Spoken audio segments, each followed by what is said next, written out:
Hello and good morning.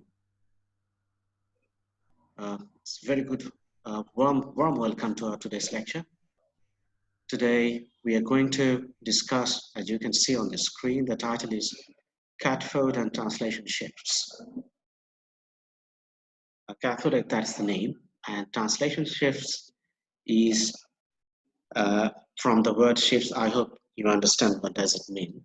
It means that shifting from different kinds of translation, different kinds of. Could you please just turn on your video, all of you?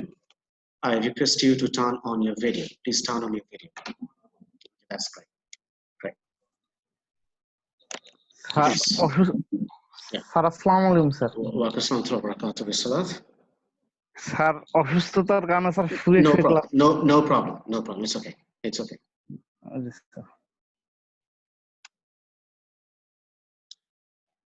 Okay, so as you can see, what does it mean shift? Shift means to move from one particular state to another particular state.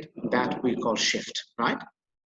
For example, usually we use shift for when you move from one apartment to another apartment, one area to another area, we call it shift. Got it? It's a kind of transmission. It's a kind of changing place. Okay, changing situations. That is shift. So today we will be talking about Catford and translation shifts. So let me jump to the next slide and see what we have here.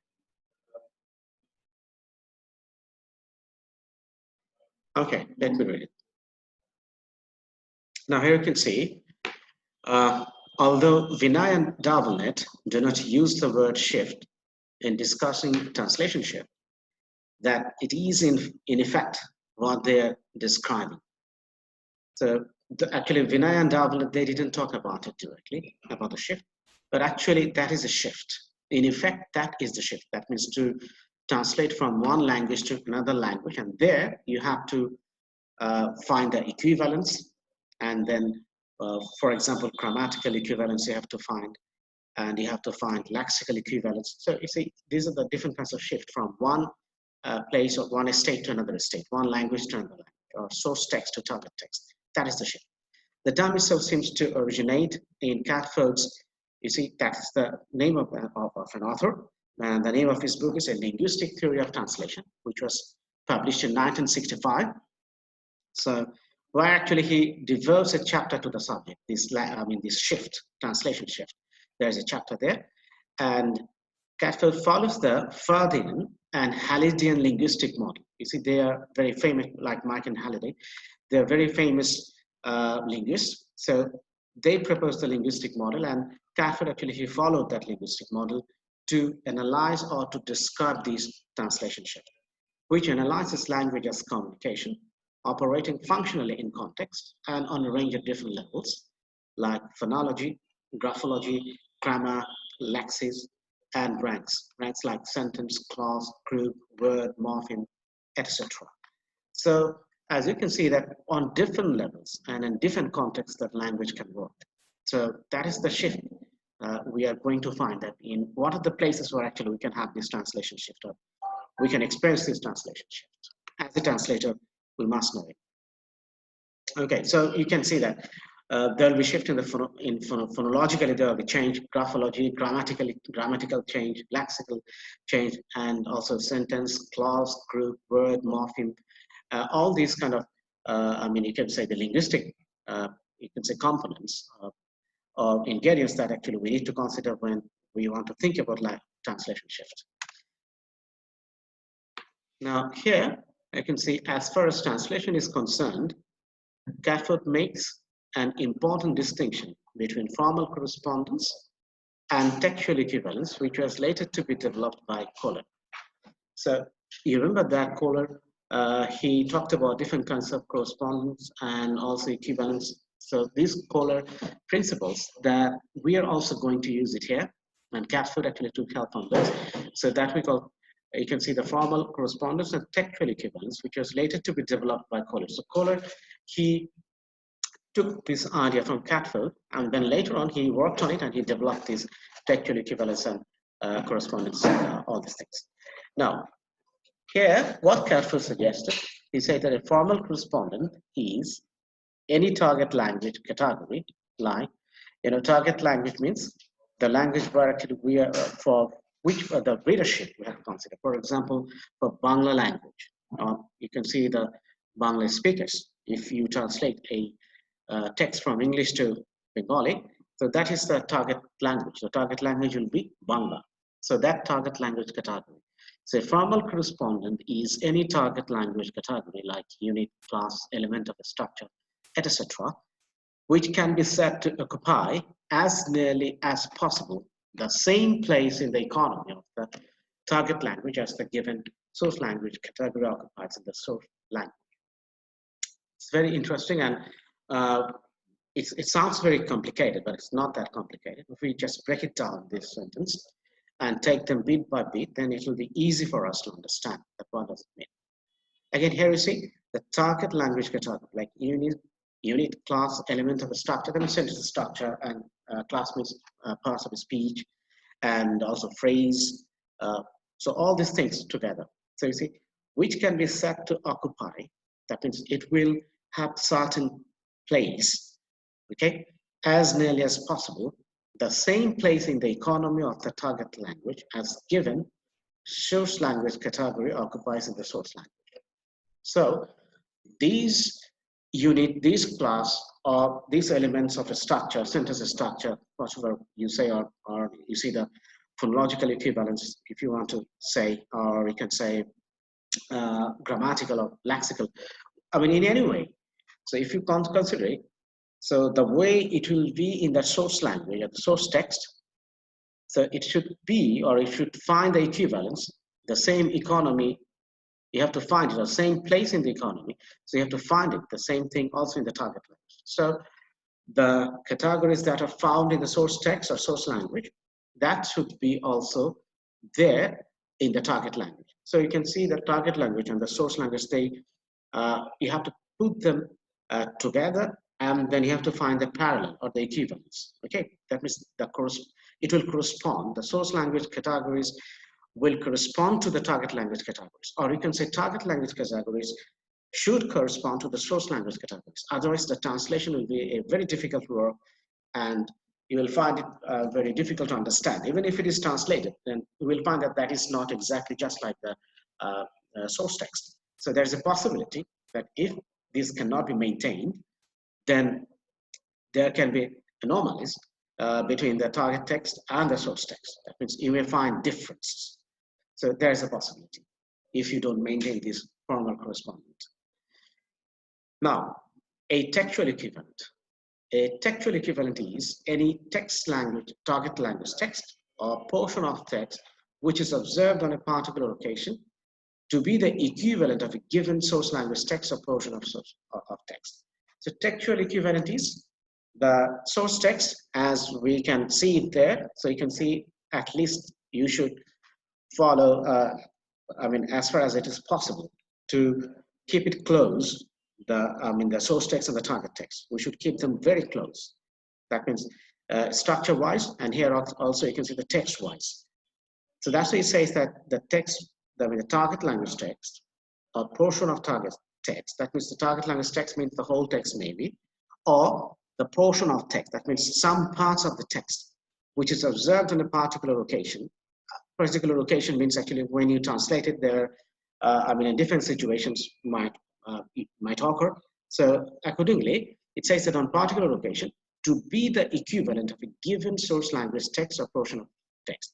That means the source language text and the target language text, they should be similar, and you should put them in equivalent. There should be equivalence between these two.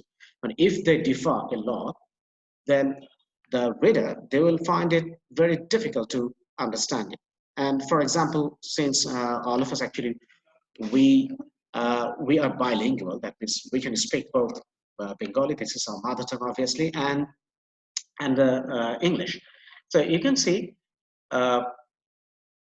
sometimes what we do, we read both the source text and the target text, because in English sometimes we love to read the text, and also we also love to read the text in I mean, in bundle. So sometimes we try to compare that what is the quality of the text. I mean, whether it is, it is equivalent to the target text. That means in English. And if we find that there are lots of differences between these two texts, then we will say that it's not a good translation. So there is the risk of not being a good translation. So a translator must have this thing in his mind, that he should put both the text, the target text and the source text together, and he must establish a kind of equivalence between these two texts. Understood what I've said? Do you follow me what I'm saying? So that's why it says that the portion of text, or you see the any target language text. That means the first thing is that the first priority is that we have to try to put them together, and both the text must be very close in translation. Okay. If it is not possible, then at least portion of the target text and source text they should be similar. Otherwise, your translation will deviate. Then, in that case, if there is lots of differences between the target text and the source text, then we'll call it adaptation, not translation. Got it? What I'm saying? If the target text deviates a lot from the source text, then we will say that it's not a translation, rather that's an imitation. That's just an adaptation. Yeah. Okay. Yes, so he emphasized, Catford emphasized his formal correspondent and the textual equivalent. Or it is a formal correspondence and textual equivalence.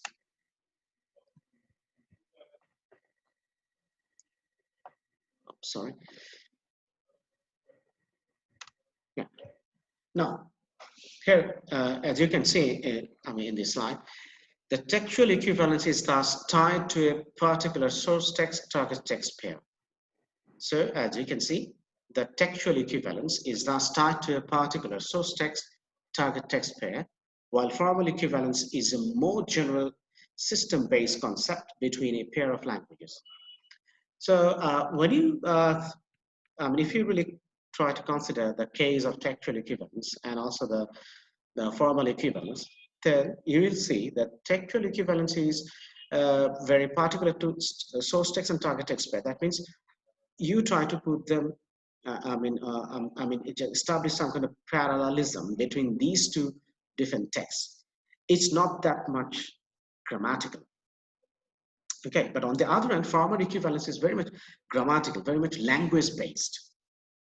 Okay, for example, you have to consider the grammatical equivalence. You have to consider the lexical equivalence. And sometimes, even if it is for poetry, then in the formal equivalence, you have to consider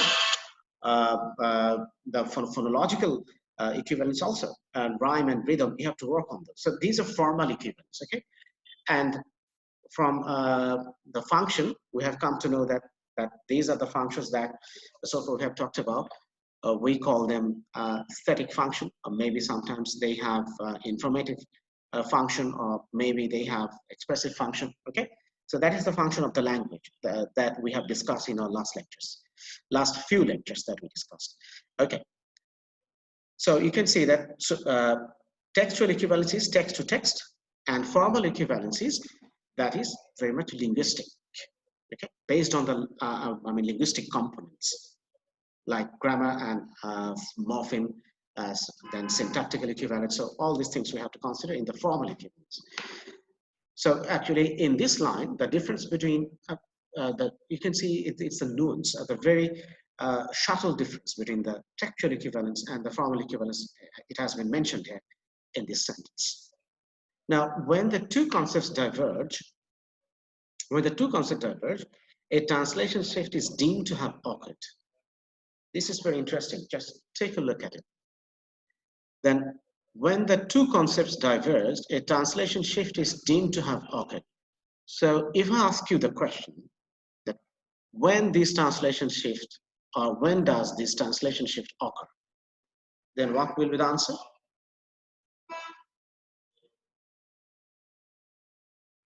You can see you have to have textual equivalence. You have to form. You have to establish that, and also the formal equivalence you have to establish that. So when these two different equivalents, these textual equivalence and the formal equivalence, when they are established in the text, then there will be a shift in translation. That means you are shifting the target language text qualities, okay, or the essence into, the source text qualities and its essence into the target language. Target language, exactly. So when you can have both of these equivalents, textual and these formal equivalents, then the shift will happen. That means the translation will happen at that time. Okay, understood? Yes. So Yes, this is actually, it's supported, or you can say it's promulgated by Catford. All right, now let's see what I have here. Now, when the two concepts diverge, a translation shift is deemed to have occurred. Okay, when the two concepts diverge, a translation shift is deemed to have occurred. So this is the thing, that translation shift will happen then. In Catford's own words, so what does he say? So this is his own words. He says that translation shifts are thus departures from formal correspondence in the process of going from the source language to target language. So you see that departures from formal correspondence in the process of going from the source language to the target language. So it's a departure from the source language to the target language, okay? And in between, we'll have the correspondence, textual and formal. Have you got it? If you have any confusion, you can ask me, then I will clarify it again. Do you need more clarification? It's enough, you have understood. Is it okay? Sir, please. Okay, sir. Sir, please explain it again, sir. Which one? Which part? Sir, the last departure from formal correspondence in the process of going from the source language to the target language. Okay, so you have the source language, that means source text, right? For example, an English text, okay? Okay, sir. All right, so in the English text, you have the formal, grammatical items, grammatical stuff, right? Right, sir. Now you try to find the correspondence of those grammatical items into the target language. So if you find the correspondence or equivalence of those in target language, or if you can establish the equivalence, then there will be a departure. Departure means that the whole thing, the idea, the thing, the grammatical or linguistic features, and also the meaning, context, everything that is there in the source text or source language, that will be transferred to or transmitted to the target text. So that is the shift. Okay, sir. Is it clear now? Yes, sir. Okay, that's great. All right, so we can move on, shall we? Yes, sir. Good. Sure, sir. Okay. Now Catford considers two kinds of shift. So we have seen that what is shift and how does this happen, this shift. Okay. Now he is trying to give us categories. So he is categorizing the shifts. So we have two different kinds of shifts according to Catford. One is shift of level, and the second one is shift of category. Understood? Shift of level and shift of category. So what is shift of level, or a level shift? Now, according to Catford, he says that a level shift would be something which is expressed by grammar in one language and laxis in another. This could, for example, be, so you can see, a level shift. Just try to get the point. For example, in one language, what is grammar? In another language, that grammatical stuff of that language will be changed into the lexical stuff. Understood? Yes, sir. For example, let's take this example. It's from the Russian language. So you see aspect in Russian being translated by a lexical verb in English. Remember, the aspect that we understand aspect by tense or time. Have you got it, what I'm saying? Here, aspect, Yes, sir. for your understanding, instead of reading aspect, you can read time, you can read tense. Okay? But that's not the right way to make it simple in this way. But just for our easy understanding, we can say that tense in Russian being translated by a lexical verb in English. Understood? Is it okay now? Okay. Okay, sir. Okay, so actually in linguistics, aspect that discuss this tense and other stuff. Okay, so that's actually, it has been mentioned there. So instead of tense, they're saying it is aspect. So aspect in Russian or tense in Russian being translated by a lexical verb in English. For example, here you can see, here, this is the total grammatical structure, that is igrat.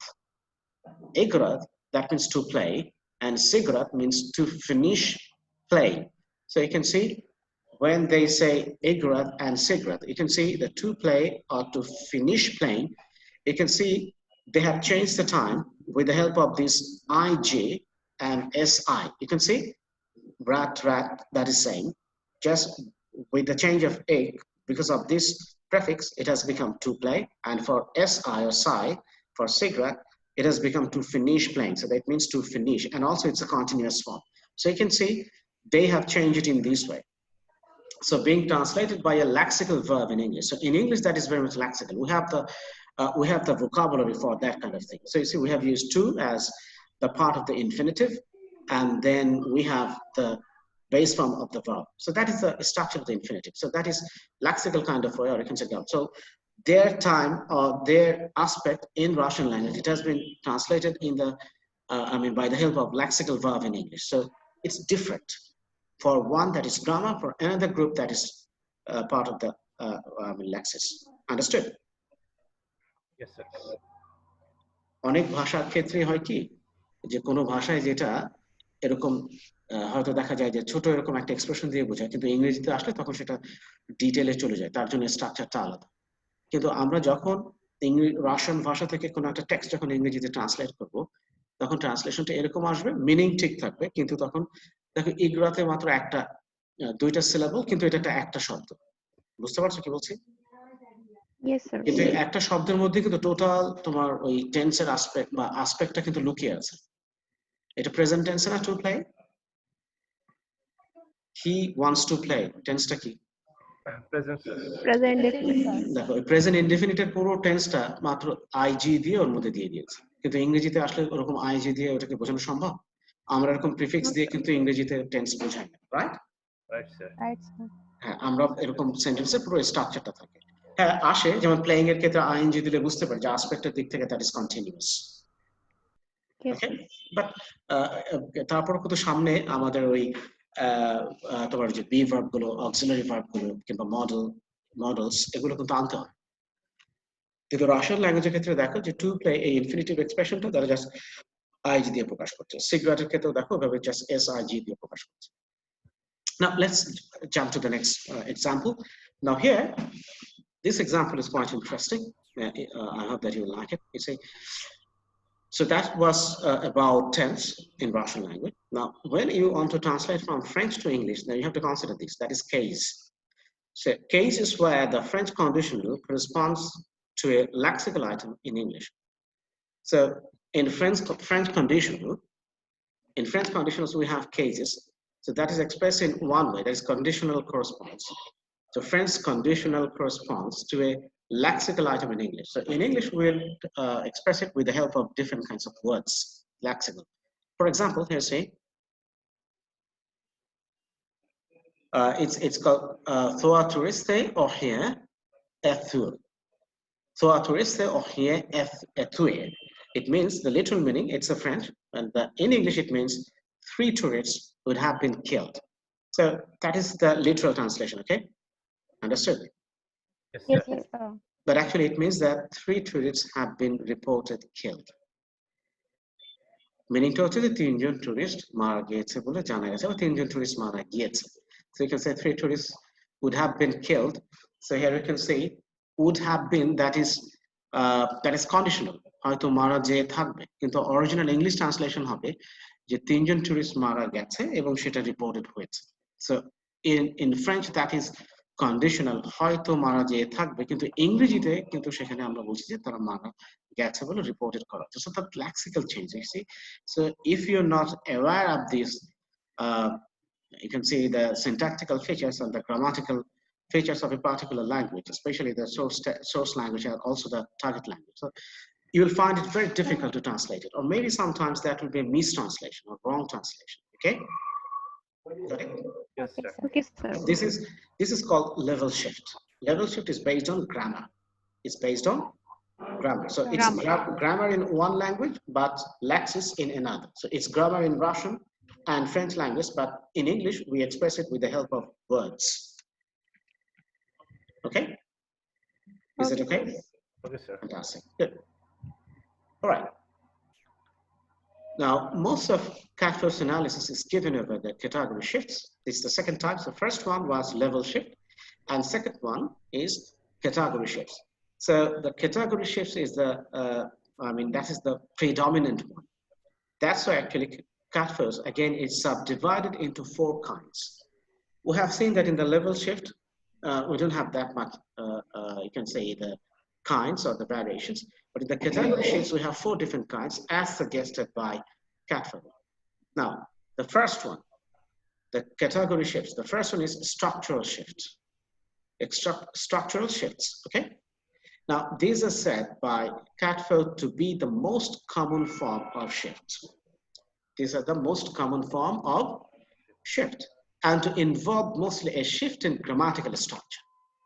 So it involves the change of the grammatical structure. You can see from the structural shift means grammatical structure shifts, right? We can understand it very easily. Am I right?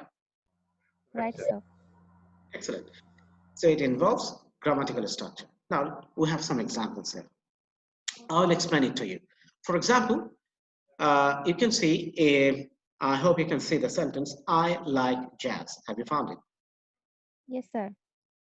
Okay, is that okay? Yes, sir. Okay, sir. Okay, excellent. Now, I like jazz. You can see the first one is subject, then we have verb, then we have object. Okay? I is the subject, like is the verb, and jazz, that is the object. All right?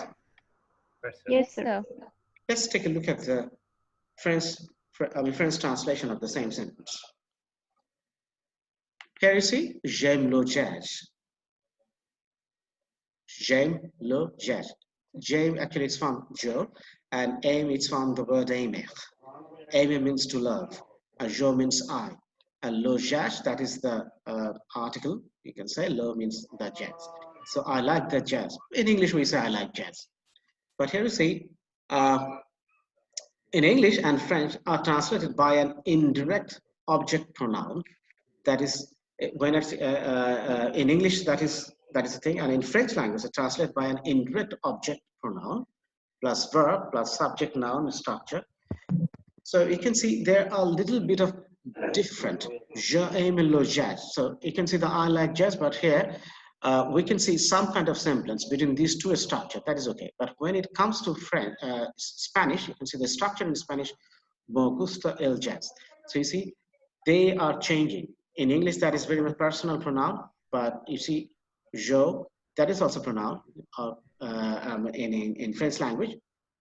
But here, it is called indirect object pronoun. In French, that is called indirect object pronoun. Since actually we don't have that much idea about French language, it's from the French and English, that is a comparison. If it were between Bangla and English, then we could have understood it well. Okay, but since we don't have that example at hand, so let's try to just understand from this example as it is. So since I'm not that much conversant with French language either. I'm just like you. So we're just trying to understand it, that French are translated by an indirect object pronoun plus verb plus subject noun. Now in the structure in Spanish. In Spanish, that will be changed in a different way. That is me gusta lo jazz, el jazz. And in Italian, that is mi piace el jazz. So more or less, you can find some kind of semblance or similarities among these languages. English, Spanish, and also Italian, French, even if it's not that much, but you can find some semblance. But if it is between Bangla and English, you can find there are a lot more changes in the structure. For example, in Bengali, they say I like jazz. So how will you translate it? I like jazz. How will you translate this sentence in Bangla? আমি জ্যাককে আমি পছন্দ করি। পছন্দ করি। What is that? Do you know what is jazz? What does it mean? No, sir. It's just বিচারক indirect pronoun. Name, sir? Name না বিচারক এখানে If it is a name, then it would have been in. You can see it's a capital word, capital letter. So what you see, the J Yes, is it's a lowercase, not uppercase. It's a name, obviously, but not a proper. Name of a person. It's not a name of a person. Jazz music. You haven't heard of this? ও হ্যাঁ Yes, just sir. Multimedia yes sir No. Not jazz multimedia. Don't confuse it. jazz Jazz. Yes, jazz is a form of music. Jazz. In the Western world, we have this jazz music. Music, sir. Yeah, like blues and hip hop, just like that. So jazz is another, and it's a trend, you can say. It's a genre of music. So I like jazz. In Bengali, I will translate it. I mean jazz পছন্দ করি. So you can see the sense, the structural shift. It has been changed here. আমি jazz পছন্দ করি. So you can see the subject, then the object, then the verb, right? Right, sir. But in English, we say subject, verb, and object. So there's a structural shift here. We can see it here. Change. But meaning is conveyed.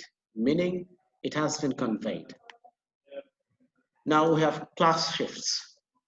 These comprise shifts from one part of the speech to another. So class means that's the parts of the speech. So these comprise shifts from one part of the speech to another. So maybe in English that is noun, in our language maybe that is verb, right? Yes sir So that's a change of parts of speech. So an example given by Catford in English, a medical student in the France, étudier or médecine.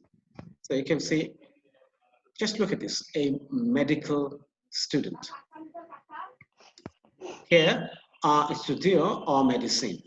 Étudier and médecine, here's a medicine and medical. Can you tell me what's the difference between these two words? Medical, what's the person of speech? Medical student, look at the word. What's the person of speech? Noun, adjective, adverb, pronoun, what is it? Or adjective. Medical student. So it qualifies the noun student. So that's why it's an adjective, right? Medical is an adjective. But look at the French translation. It's a dio or medicine. Here, medicine is, can you tell me what's part of speech? It's just like medicine. Noun. Noun, sir. It's noun. Noun, Exactly. Yeah, we can guess it. We can guess it. Itudio means a student, medicine means here, it has been used as medical. So you can see the shift of class. That means the shift in parts of the speech from one language to another language. So where the English pre-modifying adjective medical is translated by the adverbial qualifying phrase or medicine. So you see that it has become an adverbial because of the use of the word, it's en, that's pronounced or that is or medicine. So that is adverbial qualifying phrase. So there it worked as an adjective here, the whole thing, it has become a phrase or medicine. So that is the adverbial. Okay. So the change of participles, but individually you can say medicine, that is now. Now, unit shifts or rank shifts. So what is unit shifts or rank shifts? So you see, these are shifts where the translation equivalent in the target language is at a different rank to the source language.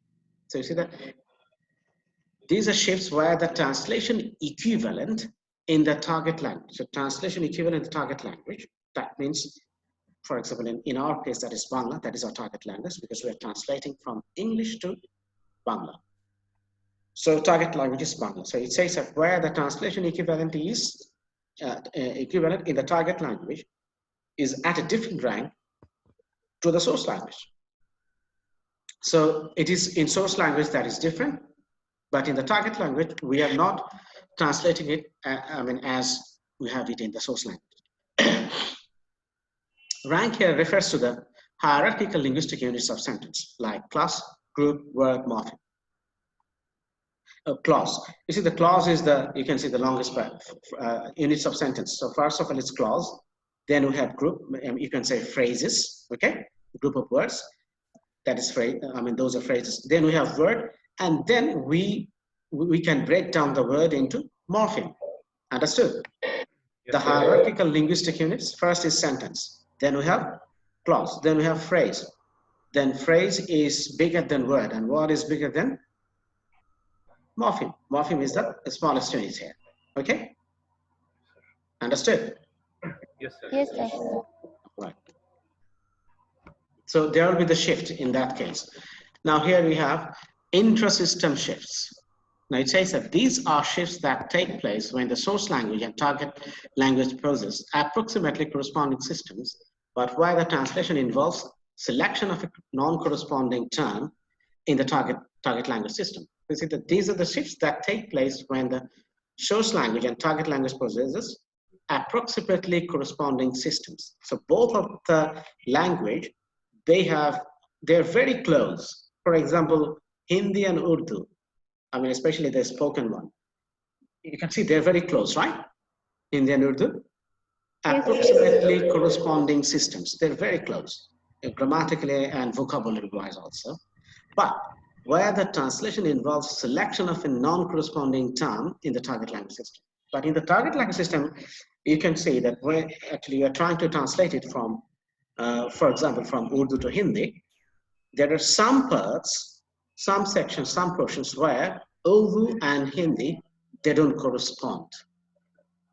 কিছু জায়গাতে, কিছু selected জায়গাতে, সেখানে কি হচ্ছে যে আমরা ধরে নিলাম আমাদের যুক্তির খাতিরে যে উর্দু এবং হিন্দি দুটোর মধ্যে correspond করছে না, মিলছে না। বুঝতে পারছো? ওইখানে একটা intra-system shifts হবে। Intra-system shift. Okay, let us go further. The examples given between French and English are number and article systems. So you can see in English, the number system and article systems, they're different. While all the similar systems operate in two languages, they do not always correspond. And actually, if we had exposure to French language, or if you had known French language, then we could have understood it well. But unfortunately, most of the examples are from French and English. So since we don't know French, so we cannot understand it that much clearly. But from the description, we can get it. From the description, we can get it. Examples given between French and English are number and article system, they're same. But there are some cases, some situations where you will find that the English articles and numbers will not correspond to French article and numbers. Understood? You understand article, A and the, right? Yes, sir. Yes, sir. And number is first, second, third, fourth, or 1, 2, 3, 4, 5, just like this. So sometimes they don't correspond. Thus, advice that is singular in English becomes des conseils that is plural in French. So advice is singular in English. Understood? But in French, if you want to translate it, it's always plural. Got it? Is it okay? Sir, singular form ही नहीं no. No, don't say that. It's plural. Even if you try to use it in the singular form, it will become plural. So they can't say it. Now, in the French, that definite article la, that means the. La means the definite article in French. For example, in this example, il a la jambe que c'est. Il a la jambe que c'est. Corresponds to the English indefinite article a, mean he has a broken leg. So you see here, he has illa means he has the jambe cassé, that means the broken leg. You see the la is the, but when you translate it into English, it has become a. He has a broken leg. He has a broken leg. You see here, this a actually it corresponds to la, but actually la means the. La means the. But here in English, it has become a. So that is the shift. That is the shift, intra-system shift. That means within the language, there will be a kind of change in grammatical structure, any other kinds of correspondence. Okay, so that was the last from our today's discussion. That was my last slide. So I'm done with this Catford and translation shifts. Now, I would like to open the floor for your opinion, question, or if you have anything to say. you would like to contribute to the discussion. So do you want to say something? Anything that you'd like to say about our today's lecture? Anything? Sir, I have Sir, a would you please confusion. explain? Yes. Sir, structural shapes. The example I like jazz. Here I have a confusion on sir, Mhm. indirect object and direct object. Actually, So what is indirect object? sir, indirect means Mhm. sir, ব্যক্তি যেটাকে বোঝায় আর কি normally, And what is direct object? isn't it? What is direct object? বোঝায় মানে জড় কোনো বস্তু বা things, Exactly. something So like that. direct object is which doesn't have any life, right? Inanimate object Yes, usually, and direct object is animate object that has life. So there is a shift. For example, maybe in French language, it is an indirect object, but in English, maybe that is a direct object. So that is the shift.